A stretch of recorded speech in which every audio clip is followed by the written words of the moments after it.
Hai, gimana kabarnya? Kali ini, sepenggal kata kita akan bahas film berjudul Omniscient Reader The Prophecy 2025, menunjukkan dunia seorang pria kutu buku yang sering dibully, biasa saja, bahkan sampai ia dewasa. Mulai dari SMP, pria itu sudah mengikuti alur cerita dari sebuah novel hingga dirinya berada di dunia kerja. Namun, setelah melihat ending yang kurang memuaskan dengan tekanan sosial yang ada di sekitar, ia mengirimkan pesan kepada penulis kalau merasa kecewa terhadap alur ceritanya.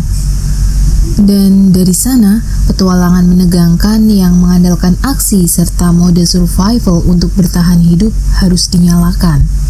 Banyak nyawa bergantung padanya, di mana pria itu menjadi bagian dari karakter di sebuah cerita dan hanya ia yang tahu bagaimana jalan cerita berikutnya.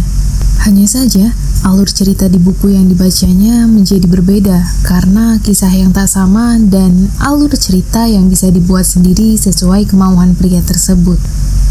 Akankah pria kutu buku itu mampu menghadapi kejamnya dunia monster dan membuat alur cerita yang lebih seru serta menantang?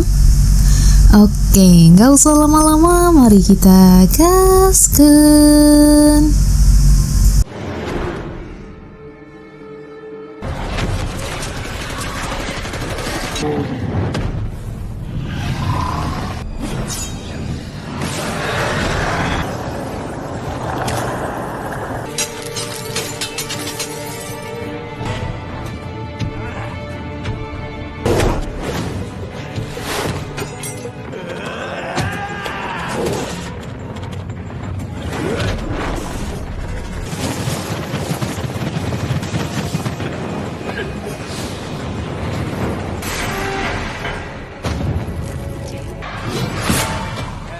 뭐하냐?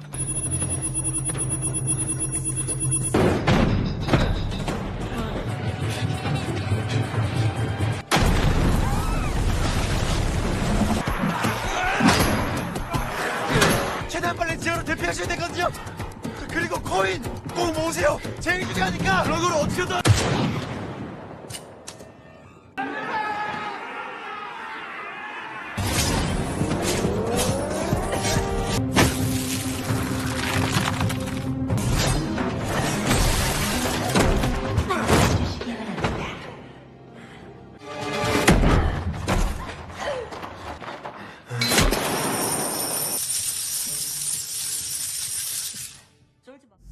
Di kehidupan yang terus berjalan, Dokja, seorang yang biasa-biasa saja, mengkritik tulisan dari novel yang sudah dibacanya sejak ia SMP. Di mana awalnya banyak pembaca yang tertarik, namun karena jalan ceritanya yang semakin gak seru dan tidak realistis, banyak pengikut yang berhenti membaca. Dan Dokja menjadi pembaca satu-satunya hingga alur cerita itu selesai. Cuma dengan ending yang tidak memuaskan, di mana waktu cerita tersebut berakhir bertepatan dengan kontrak kerja Dokja yang habis. Dokja terngiang dengan kalimat yang dilontarkan oleh pemeran utama dalam novel tersebut, yaitu, "Aku gak tahan bila yang lain berkorban hanya untuk aku tetap hidup." Tanpa pikir panjang, Dokja berkomentar kalau novel itu jelek. Di kereta, Dokja ketemu sama Sang Ah. Sebagai rekan kerja yang sama-sama habis masa kontrak, gak lama, si atasan muncul dan menggoda Sang Ah dengan tawaran kontrak kerja yang baru. Gak pikir panjang, Sang Ah ngaku kalau Dokja pacarnya. Lalu ada pesan masuk dari ponsel Dokja dari penulis novel yang dikritiknya. Dalam pesan tersebut, penulis berterima kasih karena Dokja mau membaca tulisannya hingga akhir dan ia bisa menyelesaikan alur cerita. Oleh karena itu, ada kesempatan spesial dari epilog cerita yang dikomentarinya. Penulis meminta agar Dokja menulis akhir ceritanya sendiri sesuai dengan imajinasi yang dipunya. Dalam pesan tersebut menyatakan, layanan akan dimulai tepat pada pukul 7 malam. Kemudian, seketika keadaan sekitar berubah menjadi seperti yang ada di awal cerita novel yang pernah dibacanya, yang mana makhluk Bipyong muncul. Ia memperkenalkan diri dan ingin menjelaskan sesuatu. Cuma ada pria yang ngoceh terus buat Bipyong melenyapkannya. Dari sana, semua orang yang ada mulai ketakutan dan mendengarkan Bipyong. Di mana, dalam dunia ini ada beragam manusia dengan sifat yang berbeda. Dan setelah ini, akan ada banyak tantangan yang dihadapi untuk bertahan hidup. Dalam skenario pertama, misi bertahan hidup adalah membunuh satu organisme hidup dalam waktu 10 menit. Dan peserta yang berhasil akan mendapatkan 300 koin. Tapi, kalau gagal, nyawa jadi taruhannya. Bipyong juga menyebutkan dari semua misi yang ada, sifat manusia akan semakin terpancar. Skenario pertama berjalan, semua orang panik, sampai berusaha untuk menghabisi nyawa penumpang lainnya. Yang mana, Dokje sadar hadirnya Lee yang merupakan pemeran utama dalam novel. Tandanya, Dokje tahu kejadian berikutnya yang akan berlangsung. Lalu, Dokje lihat ada bocil yang membawa serangga yaitu semut. Pertama, ia memberikan semut itu ke sang Ah dan minta untuk menyimpannya karena ia tahu apa yang sedang terjadi. Berusaha untuk menghentikan kegaduhan yang ada, awalnya nggak berhasil. Tapi, waktu semut yang sudah dibunuhnya memberikan notifikasi, semua orang menatap. Namun, karena jumlah semut yang terbatas, mereka jadi membabi buta, berebutan. Dan Dokje lihat ada seorang pria yang berusaha menghabisi nenek. Dokje iba dan ingin menawarkan semut tersebut agar pria itu tetap hidup, tapi gagal. Dengan koin yang ada, Dokje mengaktifkan kekuatan. Ia mulai bisa melawan, namun karena pria itu merupakan anggota berandal yang memiliki kekuatan khusus, tentunya perkelahian mereka semakin memanas. Dengan meremas telur semut yang ada, dari sana Dokje memiliki kekuatan ekstra untuk melawan dengan koin-koin yang ada. Perlawanan jadi semakin mudah, dan waktu yang terus tergerus bikin pria itu mengalah. Ia minta semutnya. Cuma Dokje memberikannya ke nenek. Waktu juga udah habis, dan manusia yang gak berhasil membunuh organisme hidup langsung berjatuhan. Rupanya nenek juga lenyap karena semut itu belum terbunuh. Bipyong muncul lagi dan ia memberikan selamat. Bipyong juga mengingatkan kalau semua orang yang selamat memiliki sponsor atau bantuan. Dokje baru memilih sponsornya dan gak lama kereta berguncang. Hal itu terjadi karena ada naga laut yang menyerang. Jong juga datang. Dokje langsung minta Jong menggunakan kemampuannya, bukan kekuatannya. Keadaan yang mendesak bikin Jong mengaktifkan bayangan sedang membuka gedung yang sangat besar. Semua orang langsung dikeluarkan dari sana. Dan waktu mau keluar, Dokje melihat bocil dan berusaha mengajaknya keluar. Bocil itu kita sebut aja Gilyong ya. Mereka langsung berlari tanpa lelah. Tapi hambatan lain muncul. Jembatan putus dan gak lama segerombolan zombie tiba. Coba melawan banyaknya zombie, lalu sang Ah berteriak kalau ia membayangkan jembatan dan terbentuklah jembatan. Dalam pelarian itu, Dokje minta agar mereka semua tetap bertahan dan mengumpulkan poin untuk menambah kekuatan yang ada. Minta untuk berkumpul di stasiun bawah tanah, dan Dokje ingat kalau pemeran utama dalam novel tersebut tewas waktu melawan makhluk api. Ia berharap pemeran utama dalam novel atau pahlawan gak boleh mati, dan ia akan berusaha membantu sekuat tenaga dengan melawan makhluk api. Terlihat juga Jung Hyuk melawan zombie dengan sangat mudah. Bertemu Jung Hyuk, Dokje langsung minta agar mereka bekerja sama dalam melawan makhluk api. Menjelaskan, ia tahu Jung Hyuk akan berakhir dan kalah waktu melawan makhluk api tersebut. Dokje ngaku kalau dirinya seorang peramal dan bisa mengetahui kejadian di depan karena Dokje tahu ia nggak mungkin bilang kalau semua itu dibacanya dari novel. Tapi Jung Hyuk ngerasa kalau Dokje mengusik jalannya dan ia melemparkan Dokje ke laut yang langsung dilahap sama naga laut. Pemberitahuan langsung muncul di mana Dokje bisa keluar dari naga laut itu kalau ia berhasil membunuhnya. Sadar betul kalau Dokje perlu koin untuk menukarkan item dan menghabisi naga laut tersebut, akhirnya ia membuat kerjasama dengan Bipyong dan meyakinkan kalau hal tersebut bikin pembaca semakin tertarik dan akan banyak donatur yang hadir. Langsung membeli item untuk menutupi semua lubang yang ada, Dokja tahu hal tersebut karena Jung Hyuk pernah terjebak juga dalam perut naga laut dan berhasil keluar dengan menutup semua saluran naga laut. Waktu udah berlalu, Jung Hyuk hanya mengamati Dokja yang masih berjuang sampai naga laut itu benar-benar tamat.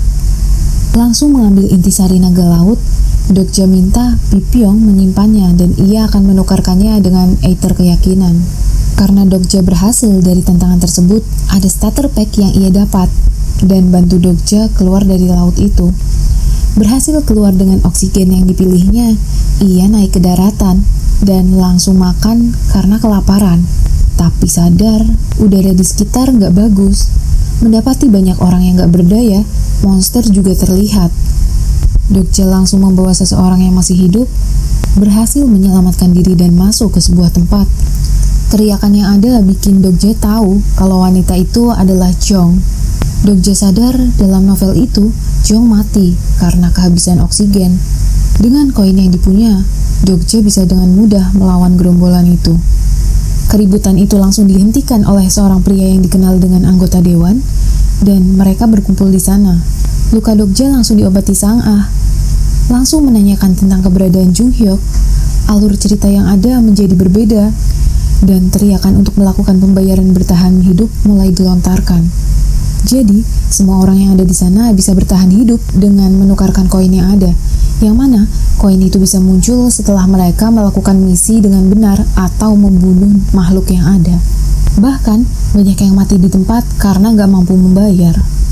Lalu kumpulan orang datang bermunculan dan minta Dokja membagi koinnya karena mereka dengar kalau Dokja memiliki banyak koin dari pembunuhan naga laut. Dokja ingin tahu siapa yang memberitahu tentang koin tersebut. Lalu anggota dewan muncul sambil bilang kalau ia yang mengatakan ke warganya. Tipu daya yang dipunya, Dokja sadar siapa anggota dewan tersebut. Yang mana anggota dewan adalah salah satu monster yang berwujud manusia. Dalam perkumpulan itu, anggota dewan beranggapan Dokja terlalu lemah untuk melawan dan sangat yakin kalau ia akan menang. Yang mana Dokja lagi mempersiapkan alat untuk berperang melawan monster. Semua rekanannya mulai bingung kenapa Dokja memilih jalan yang sulit dan tidak memberikan koin aja ke warga sekitar. Dokja menjelaskan kalau koin tidak berarti apa-apa dan semua orang akan mati. Ia bertekad akan menghabisi titik pusat permasalahan untuk mencegah kematian semakin banyak. Adanya Jong, Dokja tahu yang tersisa hanyalah kemarahan dan hal itu akan mempermudah mereka melawan monster. Dalam perjalanannya menghabisi monster yang ada, Jong cerita kalau mereka harus menuntaskan semua monster agar hidup kembali normal. Jalan yang gelap bikin Gilyong membayangkan hewan dan banyak kunang-kunang yang menerangi jalan. Gilyong juga mengatakan kalau para monster mendekat. Langsung bertarung, semua orang coba melawan sekuat tenaga, tapi sayangnya Sang Ah terbawa oleh monster. Mereka langsung mengejarnya dan mendapati Sang Ah yang tergantung. Di sana, mereka memasuki kuil tikus tanah. Dokja coba melawannya terlebih dahulu dan sedang berpikir sejenak untuk item yang diperlukan. Hanya saja, Lee langsung melawan sekuat tenaga dengan kemampuan yang dipunya. Yang mana penjara ilusi mulai diaktifkan. Dokja tahu jika terperangkap oleh penjara ilusi, semua kenangan buruk akan muncul dan bisa bikin orang mati. Dokja berusaha menyelamatkan teman-temannya dari penjara ilusi itu. Cuma, Lee sudah terjebak dan ingatan itu membuatnya lumpuh. Langsung minta Jong mengulur waktu dan menghabisi beberapa monster yang ada untuk membeli item. Dokja menggunakan bantuan energi murni bintang putih. Dari sana, senjata yang dipunya bisa langsung menghabisi lawan. Lee masih terbayang oleh mimpi buruknya dan ia berhasil terbangun. Mereka mendapatkan penghargaan. Dari sana, ada item tambahan yang dipunya. Jong mendapatkan sepasang pedang tajam. Begitupun dengan Lee yang punya perlindungan lengan. Untuk Gilyong, ia dapat topi. Sedangkan Sang Ah ada outer indah yang dipunya.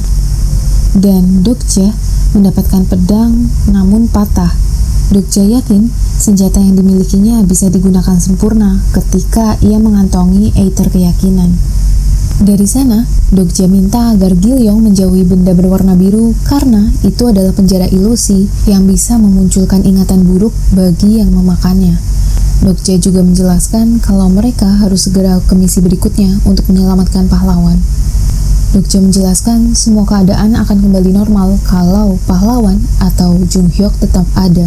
Cuma, Jong berucap masih ada satu monster yang perlu mereka habisi. Ke stasiun bawah tanah, amarah yang dipunyai Jong membuatnya menggunakan kekuatan hakim api untuk menghukum keburukan dengan keberanian. Melawan semua orang dengan gampang, pergerakan itu bikin anggota dewan menunjukkan sisi aslinya, yaitu seorang monster. Tanpa memberi jeda, perlawanan dan penyerangan terjadi. Tapi waktu mau dihabisi, gerombolan warga datang dan menggagalkan aksi Jong. Yang mana warga tahu kalau mereka semua akan mati. Tapi mereka nggak akan membunuh anggota dewan karena bagi mereka anggota dewan sangat berarti. Dari sana, Dokja sadar dengan apa yang Jung Hyuk maksud, di mana sifat manusia terlihat ketika keadaan mendesak. Kebanyakan orang masih mau berada di zona aman dengan mengandalkan orang berdaya yang dianggap bisa diandalkan. Dari sana, anggota dewan bisa kabur dan mereka mengejarnya.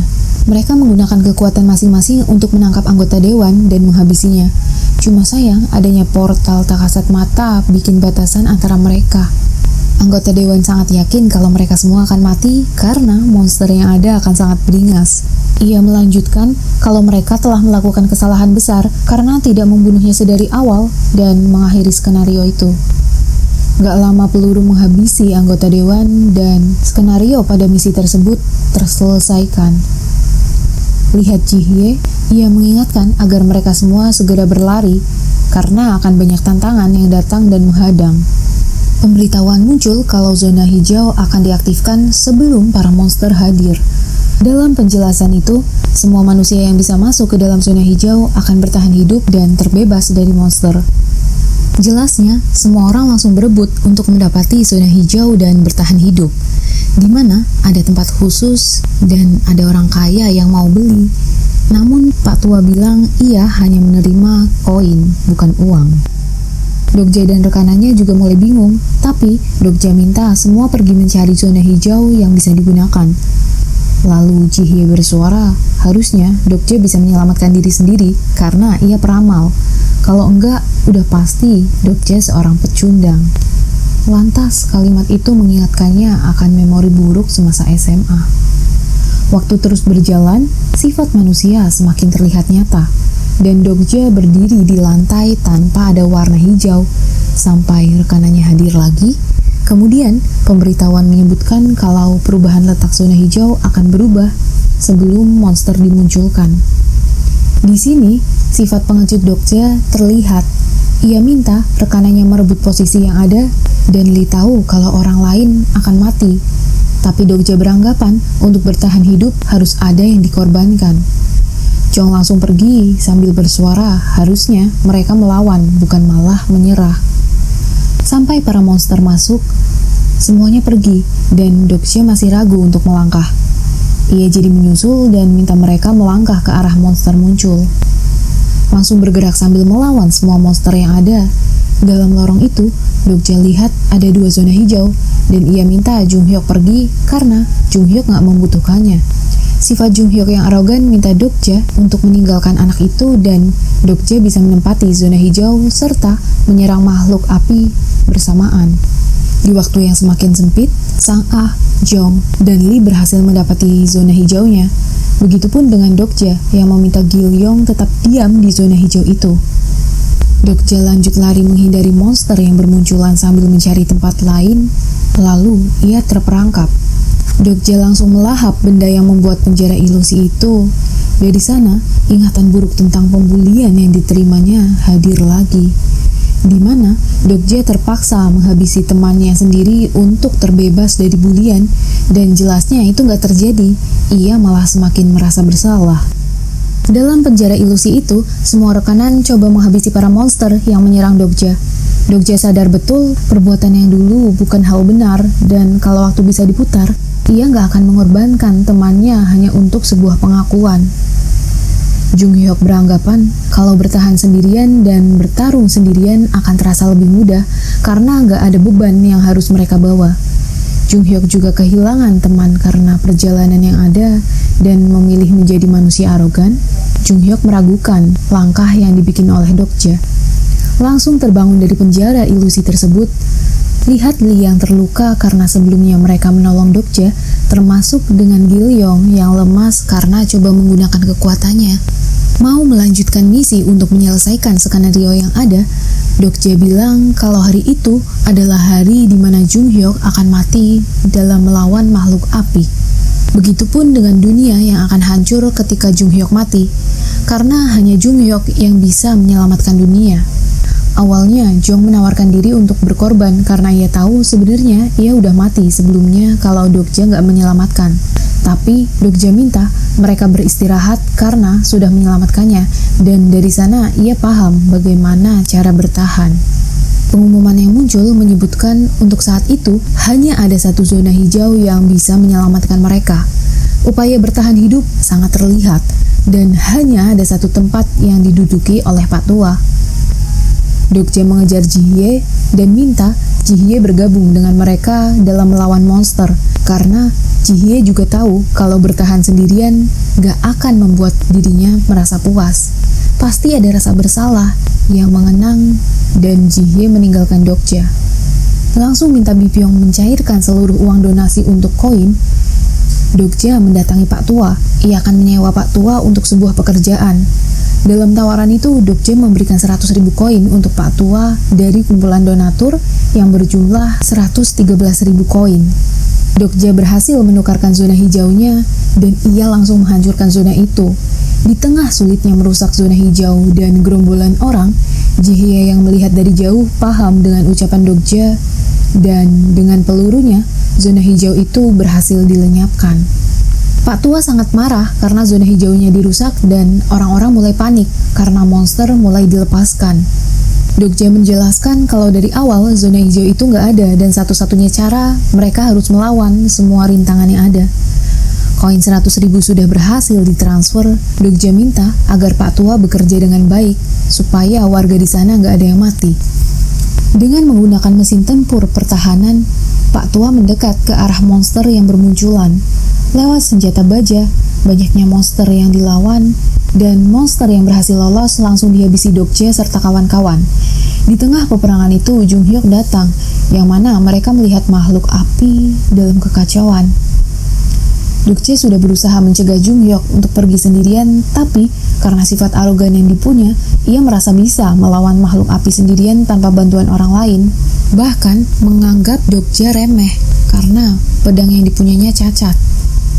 Jung Hyuk langsung menyerang makhluk api tersebut, tapi karena kekuatan yang dimiliki Jung Hyuk sangat luar biasa, level kesulitan itu jadi dinaikkan dan misi tersebut ditingkatkan. Tempat seketika berubah dan perlawanan Jung Hyuk mulai gak guna.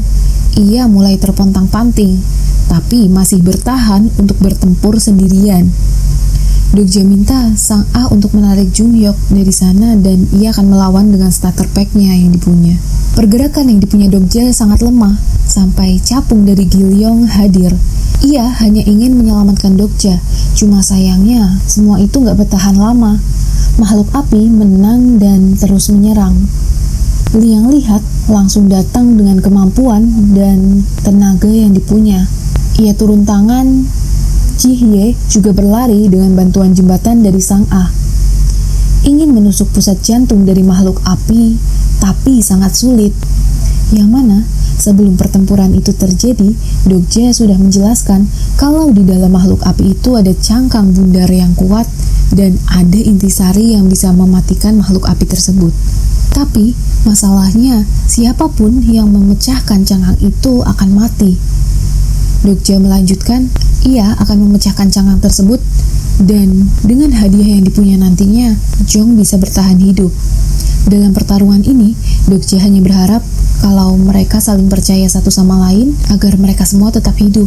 Sesuai dengan rencananya, cuma cangkang sulit ditembus sama Dokja. Ia mendapat bantuan dari peluru Ji-hye. Jong yang mau membantu terhempas dari sayap makhluk naga, begitupun dengan Dokja. yang mana cangkang itu tertutup rapat kembali. Dan orang yang bisa menyelesaikan pertempuran itu cuma Jung Hyuk. Dalam pertempuran itu, Jung Hyuk sudah berhasil menancapkan pedang ke intisari. Hanya saja alur ceritanya sama. Jung Hyuk benar-benar mati.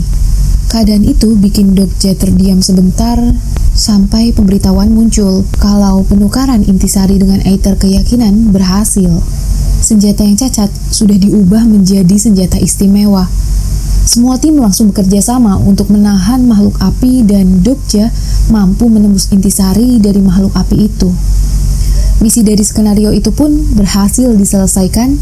Dokja menjadi raja tanpa pembunuhan dan Dokja bisa menghidupkan kembali Jung Hyuk. Menyambut baik Jung Hyuk sendiri nggak menyangka Dokja bisa melakukan itu. Semua orang masih selamat dan mereka berbahagia. Dokja berterima kasih sama timnya. Dokja beranggapan misi itu berhasil karena kerjasama yang indah. Dari kejadian itu, Dokja akan mengubah alur cerita kelam dari novel tersebut menjadi akhir cerita indah antara perjuangan, pengorbanan, persahabatan, dan kepercayaan. Dalam post kredit juga memperlihatkan atasan yang babak belur dan ia bersuara banyak orang gila di stasiun yang menghabisi manusia. Orang-orang itu juga akan datang ke sana dan cerita selesai. Nah, gimana? Seperti yang terlihat, manusia memiliki sifat buruk, serakah, serta ketakutan mendalam yang mengubur diri. Dari film ini kita belajar banyak hal menarik yang bisa dipelajari ketika manusia mau keluar dari zona nyamannya dan menjelajahi beragam hal yang mungkin orang lain gak sejalan. Tapi dengan tujuan yang benar dan mengandalkan jiwa kemanusiaan, kehidupan jauh lebih bermakna di tengah kegaduhan dunia. Harus ada perjuangan, pengorbanan, serta kepercayaan dalam melaluinya. Anyway, gimana film ini menurut kalian? Jangan lupa nonton full filmnya ya, pasti lebih seru deh. Sampai jumpa di video berikutnya. Terima kasih sudah mampir. Bye-bye, salam sepenggal kata kita. Bye.